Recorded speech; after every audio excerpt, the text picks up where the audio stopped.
Time शुरू करते हैं आपकी वर्कशीट नंबर 36। तो पहले आप लोग इसे अच्छे से लेबल कर लेंगे, डेट डाल देंगे, क्लास, सब्जेक्ट, अपना नाम, अपने टीचर का नाम लिख लेंगे।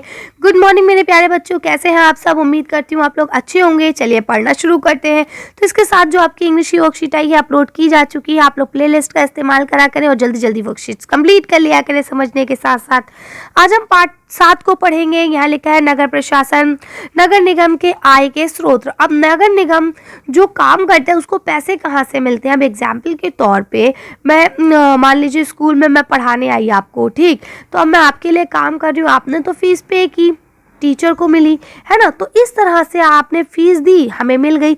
लेकिन अगर कोई ऐसा इंसान काम करे जिसके लिए आपको लगे कि अरे इसको तो हम कोई फीस ही नहीं दे रहे, तो इसको कैसे मिलेंगे पैसे, तो उसके बारे में आज हम जानेंगे। देखिए लिखा है नगर निगम द्वारा अनेक कार्य किए जाते हैं। जैसा कि हम सब जानते हैं कि नगर निगम बहुत सारे काम करती है।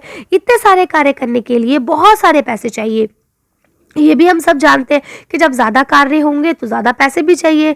निगम ये राशि अलग अलग तरीके से इकट्ठा करता है। यानी अब जो नगर निगम है ये जो इस तरह की राशियाँ है, इस तरह के जो पैसे हैं वो अलग अलग इकट्ठा करता है। कैसे करता है? इस राशि का बड़ा भाग लोगों द्वारा दिए गए टैक्स, कर से आता है। यानी कि जब आपने सुना होगा पापा कहते हैं कि आज इनकम टैक्स की ये बात हो गई है ना, या आज हमें रिटर्न फाइल करनी है, या आज हमें होम टैक्स देना है, सुना है आपने ये सब? वही बात हो रही है। कर वह राशि होती है जो लोग सरकार द्वारा उपलब्ध कराई गई सुविधाओं के लिए सरकार को देते हैं, ठीक है ना। जैसे हम लोग कार खरीदते हैं ना, तो कार खरीदते टाइम में हमें रोड टैक्स पे करना होता है। जिन लोगों के अपने घर होते हैं उन्हें संपत्ति कर देना होता है, जैसा कि भी मैंने आपको बताया, होम टैक्स देना होता है। और साथ ही पानी एवं अन्य सुविधाओं के लिए भी कर देना पड़ता है। कर माने यहाँ पे कर माने कर नहीं, कर माने टैक्स, ठीक है। टैक्स को हिंदी में कर बोलते हैं। जितना बड़ा घर उतना ज्यादा कर, यानी जितना आपका बड़ा घर होगा उतना ज्यादा टैक्स होगा, होम टैक्स होगा। निगम के पास जितना पैसा आता है उसमें संपत्ति कर से केवल 25 से 30% पैसा ही आता है। यानी कि अब अगर हम मान लें कि निगम के पास 100% पैसा आ रहा है, 100%, तो उसमें 25 से 30% तो वो सिर्फ और सिर्फ घर का कर ही ले लेती है, ठीक है। तो इस तरह से ये आ जाता है। अभी आपको देखिए यह दिखाया गया टैक्स के ऊपर, ठीक है। आपने सुना भी होगा, अक्सर मूवी वगैरह में देखा होगा कि किसी नेता के घर रेड पड़ गई, इनकम टैक्स ने रेड डाल ली, है ना। अगर आपने शिवाजी द बॉस मूवी देखी है तो उसमें भी ये चीज़ दिखाई गई है ना। तो क्या होता है, ऐसे लोग जो टैक्स पे नहीं करते, उनके पास बहुत सारा पैसा होता है ना, उनके ऊपर ही ऐसे रेड पड़ती है, ठीक है। आगे पढ़ते हैं। तो देखिए लिखा अन्य सुविधाओं के लिए भी कर लिए जाते हैं। अगर आप किसी दुकान या होटल के मालिक हैं तो आप पर भी कर देना पड़ सकता है। यानी आपको पता है उस पर भी कर दिया जाता है। अगर आपका कोई होटल है, कोई दुकान है ना।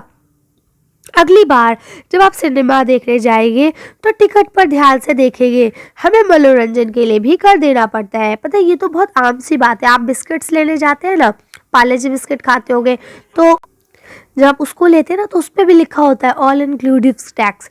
तो उसका क्या मतलब है कि यानी उस पर भी टैक्स लग रहा है। लेकिन क्या होता है, टैक्स ना हम 2 प्रकार से देते हैं, एक प्रत्यक्ष देते हैं और एक अप्रत्यक्ष देते हैं। प्रत्यक्ष का मतलब ये होता है कि जब डायरेक्ट दी जाए। अब मान लीजिए ये वीडियो है, ठीक है, ये वीडियो मैं बना रही हूँ तो मैं अपने ही चैनल पर डाल रही हूँ, डायरेक्ट आपको मिल रही है।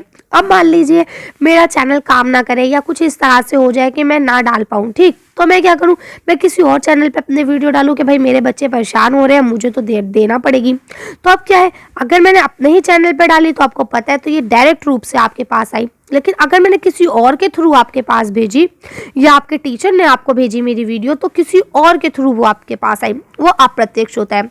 जैसे अब होम टैक्स है तो हमें अपना घर का जो टैक्स है वो डायरेक्ट जाके गवर्नमेंट ऑफिस में जमा करना पड़ता है। जबकि हम पार्ले जी बिस्किट लेते हैं तो वो पार्ले जी क्या कोई भी बिस्किट ले या कोई भी खाने की चीज़ ले, तो क्या है वो टैक्स हम डायरेक्ट टैक्स नहीं पे करते हैं। हम क्या करते हैं, हम उस वस्तु की कीमत पे करते हैं जिसके अंदर टैक्स अपने आप लगा हुआ होता है। अब उसकी टैक्स ऑफिशियली जो पे होगा वो उसका मालिक करेगा, जिसने उसे बनाया, जिसकी वो कंपनी है। आई बात समझ में? जब आप बड़ी क्लास में आएंगे तब आपको और अच्छे से समझ में आएगा। तो ये कहते हैं इस तरह अमीर लोग संपत्ति कर देते हैं, वही जनसंख्या का एक बड़ा हिस्सा सामान्य तरह से अधिक कर देता है, ठीक है भाई। जाहिर सी बात है, जो जितना रिच पर्सन है वो उतना ही ज्यादा टैक्स देगा। हम और आप इतने ज्यादा तो टैक्स नहीं दे पाएंगे ना, ठीक। चलिए आगे पढ़ते हैं। अब यहाँ आपके क्वेश्चन आंसर आ गए, निम्नलिखित प्रश्नों के उत्तर दीजिए। पहला लिखा है कर क्या होता है, यानी टैक्स क्या है। चलिए इसका आंसर देखते हैं। यहाँ से लिखेंगे टैक्स एक ऐसा पैसा होता है जो लोग सरकार द्वारा प्रदान की जाने वाली सेवाओं के लिए सरकार को भुगतान करते हैं, यानी कि देते हैं। ठीक, टैक्स ऐसे पैसों को कहा जाता है जब हम सरकार से कोई सर्विस लेते हैं तो उसके बदले में जो पैसा देते हैं, ठीक, उसे टैक्स कहा जाता है। चलिए नेक्स्ट क्वेश्चन पढ़ते हैं। अभी आपको अगला क्वेश्चन दिया गया है, लोगों द्वारा दिए जाने वाले 2 करों के उदाहरण दीजिए। तो देखिए आप तो बहुत सारे उदाहरण दे सकते हैं, फिलहाल 2 मांगे गए, तो चलिए देखते हैं कौन कौन से हो सकते हैं। तो देखिए आप लिखेंगे संपत्ति कर, यानी कि जो हम होम टैक्स देते हैं, हाउस टैक्स देते हैं, इसके अलावा सेवा कर, यानी कोई भी सर्विस जब हम लेते हैं, जैसे कि मान लीजिए पानी, बिजली, है ना, इसके ऊपर जो हम टैक्स देते हैं वो। तो इस तरह से आप 2 लिख सकते हैं आसानी से। चलिए अगला क्वेश्चन पढ़ते हैं। अब आपका लास्ट क्वेश्चन यहाँ लिखा है, नगर निगम द्वारा प्रदान की जाने वाले किसी एक सेवा का नाम बताइए। तो अब नगर निगम के द्वारा हमें कौन कौन सी सेवाएं प्रदान की जाती हैं, चलिए देखते हैं। देखिए सबसे पहले तो नगर निगम के द्वारा आपको शिक्षा प्रदान की जाती है।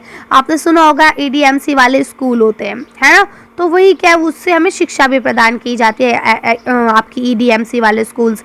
इसके अलावा देखिए स्वच्छता के लिए होता है ये सब, ठीक, स्वच्छता यानी कि सफाई करना, झाड़ू वगैरह निकलवाना, ये सारी चीज़ें भी होती है। इसके अलावा ठोस अपशिष्ट का प्रबंध कराना, कूड़ा वगैरह उठवाना, है ना, आपकी जो फायर सर्विस होती है कि कहीं आग लग जाए तो उसके लिए, ठीक है। तो ये सारी चीज़ें आपकी कौन कराता है, ये सब आपकी MCD कराती है।